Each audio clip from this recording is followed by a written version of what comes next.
The kids are heading back to school, but that doesn't mean the adults shouldn't too. Today, we're going to give you a pop quiz on how well you know investing in retirement. Let me grab Walt, and we'll dive right in.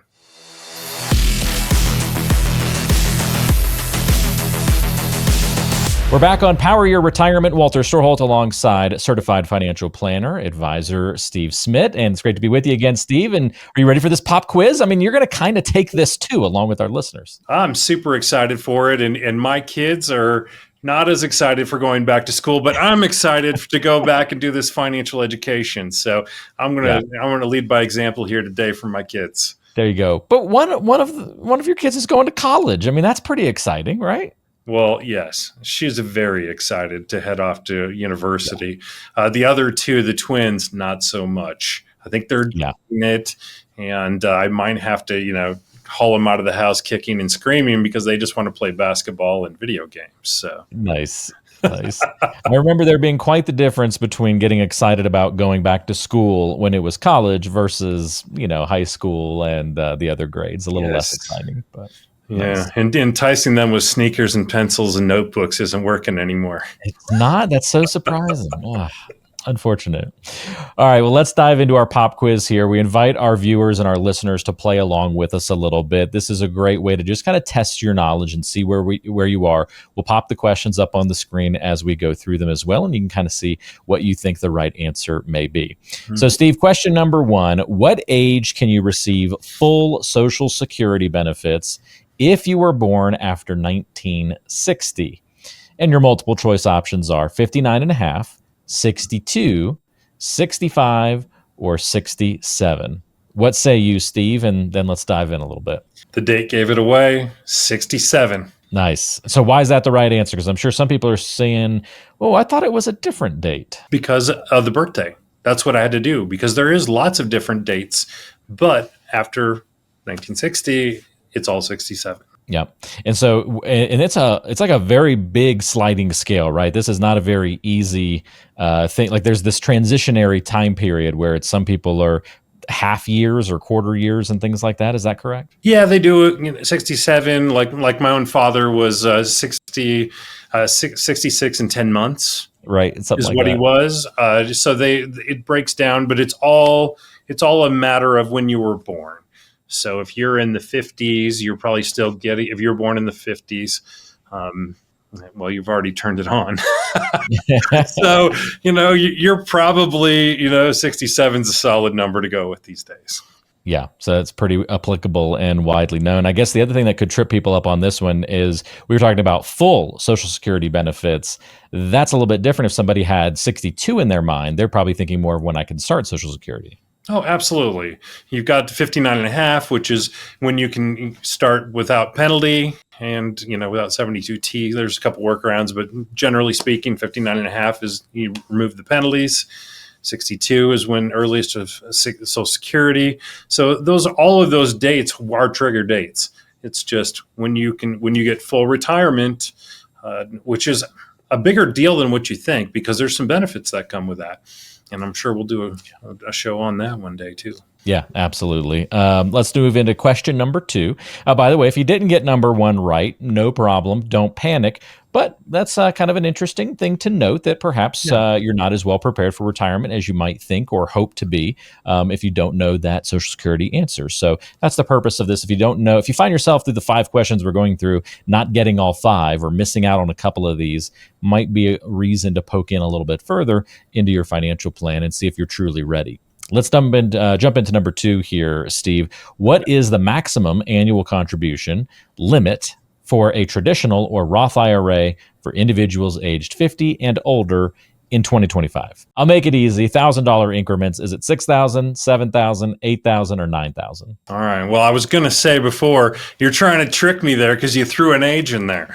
That's right. That was the curveball. Yes. So it's definitely going to be 8,000 because we got the $1,000 kick up from 7. So if you're under 50, you're going to have 7,000, but over 50, you have 8,000. And if you haven't looked at it for a few years, you might have thought it was 6 back in the day, but it slowly goes up over time. Yeah, which is kind of nice that we've gotten a little bit more wiggle room to save into those accounts. This is also something that'll be changing a little bit maybe in 2026 with some of the new tax bill legislations and how much you can save in various accounts, but we won't go down that rabbit hole on today's show. But you're right, $8,000 in 2025. So if you haven't plan to save that much in your account this year, hopefully this catches you in time, since we're recording and releasing this in the month of August, to make some planning in the future. What about question number 3 here, Steve? Which type of retirement account requires you to take required minimum distributions? Is it in a brokerage account, a 401k, an HSA, or a Roth 401k? That is something that I would bet not everybody knows, but the answer is the 401k. Mm-hmm. Where do you think people might guess if they didn't know it was the 401k? They might think HSA because they turn 65, something changes. They think there might be a change to something there that they have to do. There is something there, but it also people might think it's a Roth 401k because it's a little bit more unknown still. A lot of people do have them. The big companies are rolling them out, but not everybody knows all the rules of the Roth 401k. They might also not even know that they have to take money out of their accounts at a certain age, that they have to do required minimum distributions if they're maybe still a little farther away from that date coming down the pike. Possible. It's very true. And also the government doesn't do us any favors, although I've been very happy with the changes that they have been making. But it used to always be 70 and a half for the RMDs, and then it slowly has creeped up. Now, if you're young enough, it's 75. Yeah, nice to see that age go up a little bit to give us some more wiggle room before having to take out those funds. If you haven't planned for RMDs in your financial plan or have gotten some of these questions wrong so far, if you'd like to schedule a time to meet with Steve, you can certainly do that. We've got links in the description of today's show for different ways to connect and engage. You can also certainly check out some of the great resources that we have for you at powerhousefinancialadvisors.com. Again, everything linked in the description of today's show. Hopefully, though, you're doing well on the test so far. So pop quiz question number 4. What does the 4% rule refer to in retirement planning? And kind of funny because we just talked about the 4.7% rule, but we'll truncate it back to the 4% rule. But what does that refer to in retirement planning? Well, your options are A, the maximum percentage you can contribute to a 401k, or is the 4% rule a tax on high-income retirees? Is it a suggested annual withdrawal rate from your retirement portfolio, or the penalty for early withdrawal from a Roth IRA? What do you think, Steve? It's an annual, highly contested, I might add, withdrawal rate. Yes, go check out our previous video. Maybe we can link to it over here or one of the corners of the screen. You'll see the link pop up, and you can go check out the video we just did on the 4% rule, the recent tweak, and an explanation all about it. So definitely go check that out. Yes. Absolutely. And it depends on when you retire and what your portfolio and level of risk is. All those things pour into it, and trying to just put it all into one box. Very difficult. Number 5, our last one. What is a financial risk that many retirees face? Is it A, outliving their money, B, paying too much in taxes, C, miscalculating healthcare costs, or D, being overexposed to risk in the market?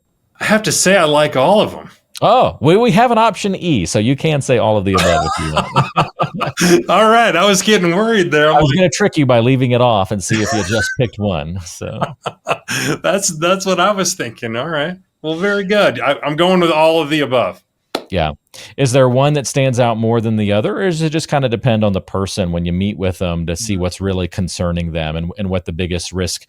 Can one couple face a risk that's a lot bigger than another couple or another individual who might have a different type of risk that's really their biggest threat? The first one I think is the one that concerns people.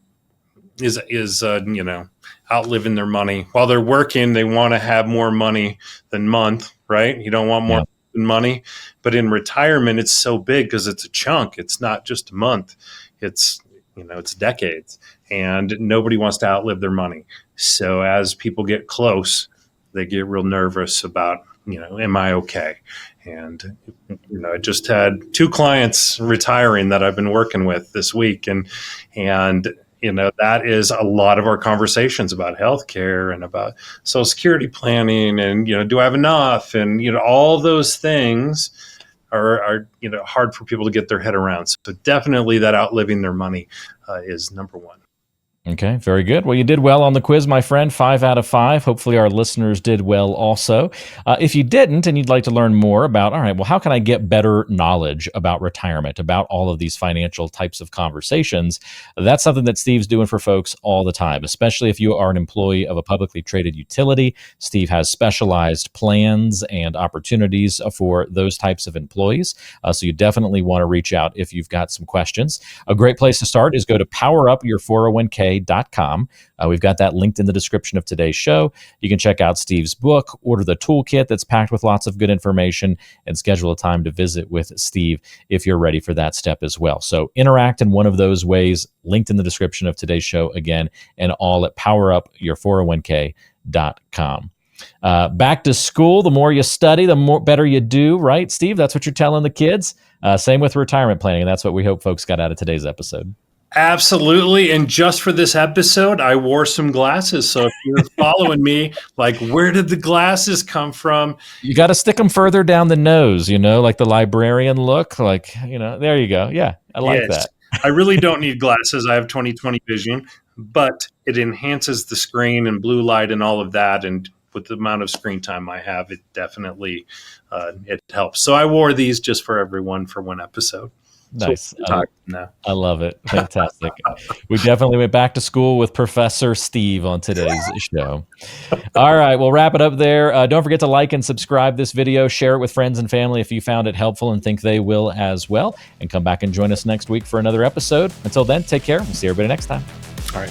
Bye now. This podcast is provided by Powerhouse Financial Advisors, an independent firm with advisory services offered through Parson X Advisory Services, Inc., PAS, a federally registered investment advisor. The information provided is for informational and educational purposes only and should not be considered as personalized investment advice. PAS does not guarantee the accuracy, completeness, or suitability of this information for your specific circumstances. Investment decisions should be based on an individual's goals, time horizon, and risk tolerance. Past performance is not indicative of future results, and all investments carry a degree of risk, including the potential loss of principal.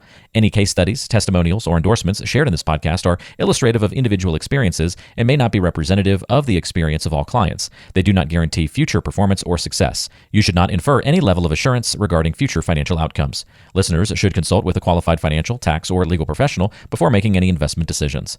Parson X Advisory Services, Inc. does not provide tax or legal advice. Be sure to consult with your tax and legal professionals regarding your specific circumstances. For a copy of our Form ADV Part 2A, which provides additional information about PAS, including our advisory fees and services, please visit powerhousefinancialadvisors.com.